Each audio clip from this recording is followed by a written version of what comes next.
Voilà donc l'histoire de Simon Longuet Longuet. Une autre histoire sur le plateau de la Retro, Alain Bélaté Parfait. Bonjour, vous êtes Camerounais, Bonjour, vous vivez en France. oui, je vis en France. Vous avez connu pratiquement la même histoire que Simon Longuet Longuet. Tout à fait. Moi, j'ai été accusé par la mère de mon fils. J'ai eu un enfant avec elle. C'est quelqu'un qui a... Bon, je suis heureux d'avoir eu mon fils, hein, je ne le renie pas. Elle m'a fait un enfant. Je n'avais pas connaissance de ses intentions, je les ai su après. Mais bon, comme j'ai une vie au Cameroun, je lui ai annoncé que ça ne pourrait pas aller loin. Ça ne pourrait pas aller loin et bon, elle est allée dans tous les sens, procédure dès le premier mois de naissance de l'enfant pour me demander des pensions alimentaires devant le tribunal correctionnel de Bobigny, alors que je m'occupais très bien de mon fils et que je venais même du Cameroun, où j'ai libéré sa mère qui était en prison à Nebel pour escroquerie. Et un tas de trucs, un tas de choses de ce genre. Bon, les accusations qui partent entre chez moi et le commissariat, elles donnent trois versions. Trois versions au service de police. Et ces versions sont dans le dossier d'instruction.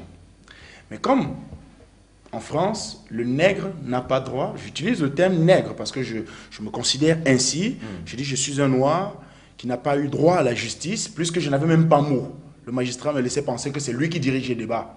Mais c'est lui qui dirige les débats au point où il m'a démontré que, bon, il avait un besoin de nuit, il transmettre les certificats médicaux de la mère de mon enfant dans les services fiscaux pour... Parce qu'on vous accuse aussi de viol. Oui, on m'accusait de viol avec acte de barbarie, pas l'usage d'un marteau. Que vous avez utilisé un marteau pour la violer avec. Dis donc, c'est très Mais aujourd'hui, il beau. faut dire que l'accusation a un peu évolué. L'accusation, est-ce qu'elle a évolué? Ils essayent de trouver un moyen de justifier l'année. Parce que j'ai fait quand même 1 an de détention.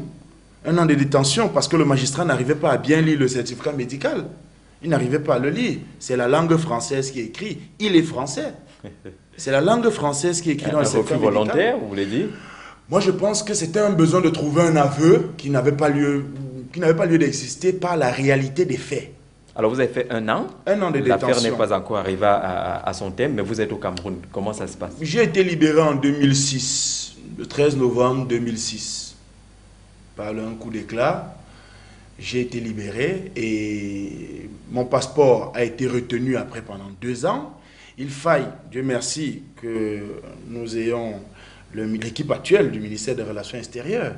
Il fallait une intervention du Cameroun pour que mon passeport me soit restitué et qu'on fabrique une mascarade de jugement, puisque après des accusations de viol avec acte de barbarie par l'usage d'un marteau, nous nous retrouvons à une requalification qui parle d'agression sexuelle avec arme, avec un marteau toujours, et d'agression sexuelle qui vise toujours les mêmes articles de viol, puisque moi j'ai l'ordonnance de requalification, et que cette ordonnance de requalification n'est pas motivée. On a en face de nous des gens qui se disent, bon écoutez, c'est un nègre, sûrement il ne sait pas lire ce que c'est. On s'en fout, surtout que j'ai un avocat nègre. J'ai un avocat nègre qui, quand il a essayé de pousser beaucoup, comme on m'avait balancé en vérification fiscale, on m'a mis un contrôle fiscal, ils m'ont collé un contrôle fiscal. Ils m'ont collé un contrôle fiscal qui s'est avéré médiocre. On voulait tout faire pour alourdir votre dossier. Une voie de condamnation possible. Si elle n'a pas été pénale, il fallait qu'elle soit fiscale.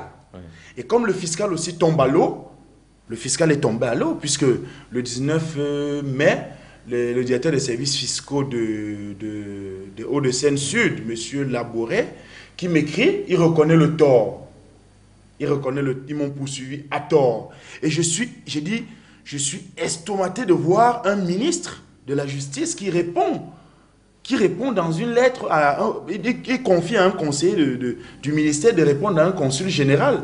Le consul général du Cameroun a intervenu dans mon dossier, et on lui répond comme quoi je me plains à tort de la vérification fiscale dont je fais l'objet. Les transmissions de documents ont été faites légalement.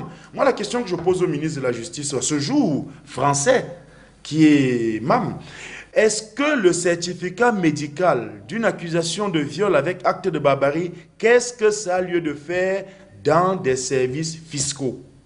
Est-ce que sur ça, on va fixer le nombre de relations sexuelles pour vous l'imposer? Pour me l'imposer? C'est la question que je me pose. Pire encore, et quand ce ministre dit que je suis mal fondé de parler de harcèlement, d'acharnement, moi je conclurais même en un harcèlement, un besoin de nuire, puisque le même conseiller du ministre reconnaît dans la lettre qu'il y a une information judiciaire qui avait été ouverte pour détention illégale des documents classés secrets de l'instruction. C'est-à-dire le certificat médical. Le certificat médical et tant d'autres, puisque j'ai des auditions que je n'ai toujours pas retournées. Puisque les auditions, j'ai écrit au procureur de la République, après m'être fait entendu dans le cadre de cette affaire, le 31 mars, j'ai écrit au procureur de Nanterre le 1er avril, en recommandé avec accusé de réception. Je lui disais dans la lettre, très clairement que, contrairement à ce qui m'est dit dans les services de police qui m'entendent, que c'est mon avocat, c'est pas quelqu'un de couleur qui m'a donné ça, qui ferait dans le droit. J'ai dit non. C'est les services fiscaux qui me l'ont donné de manière traditionnelle. Donc, de main à main. Et ils me l'ont envoyé, les auditions, en recommandé avec accusé de réception. J'ai la preuve, même de l'enveloppe. Ce qui, par la suite, a créé un système. J'ai vécu un cambriolage chez moi. Cambriolage, ma femme m'a demandé de valeur. C'était posé sur la table. Aucun objet de valeur n'a été... Aucun objet de valeur, aucune télé, aucun DVD, aucun magnétoscope, rien. Rien n'a été volé. Que de cartons écrits administratifs. C'était dans quel besoin? De soustraire les documents que je possède. Mais comme je ne suis pas idiot, moi je le leur dis, je ne suis pas aussi idiot qu'ils le pensent. Mes documents résident au Cameroun, chez un notaire. Je le reçois, même si c'est à 20 h, le même soir, ils disparaissent de chez moi.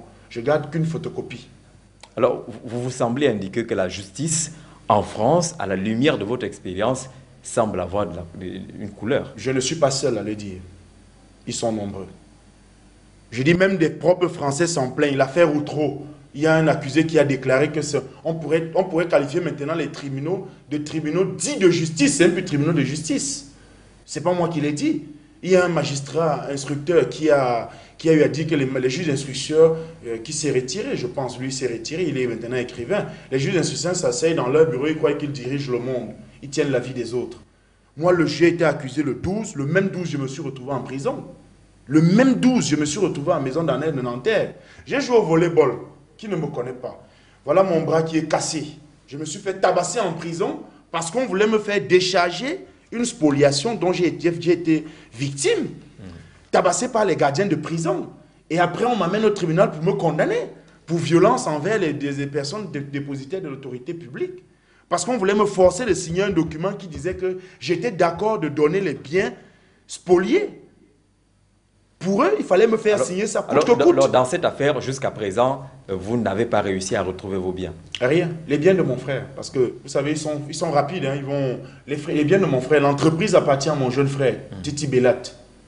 Certes, on a la même consolante Bellat, parce que moi, c'est Alain Bellat. Mais cela ne fait pas de moi le propriétaire. Ce qui fait que quand ils ont déclenché leur procédure fiscale, elle a très vite fait d'être démontée par mon avocat. Et ce même avocat qu'ils ont passé en vérification fiscale, pays dit de droits de l'homme, ils l'ont passé en vérification fiscale pour l'allumer.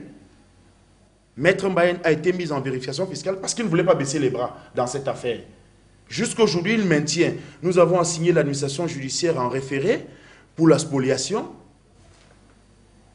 Elle vient nous dire, 2 ans après, qu'il n'y a pas lieu de référer. C'est un état dit de droit. Parce que moi, quand je vois le président Sarkozy, il a dit à l'un de ses discours à Roubaix de campagne, les magistrats paieront de leurs actes. Je croyais que ce serait vrai. Voilà, on va s'arrêter un instant pour parler des choses du Cameroun, notamment le projet relatif à la construction du port en eau profonde de Limbé.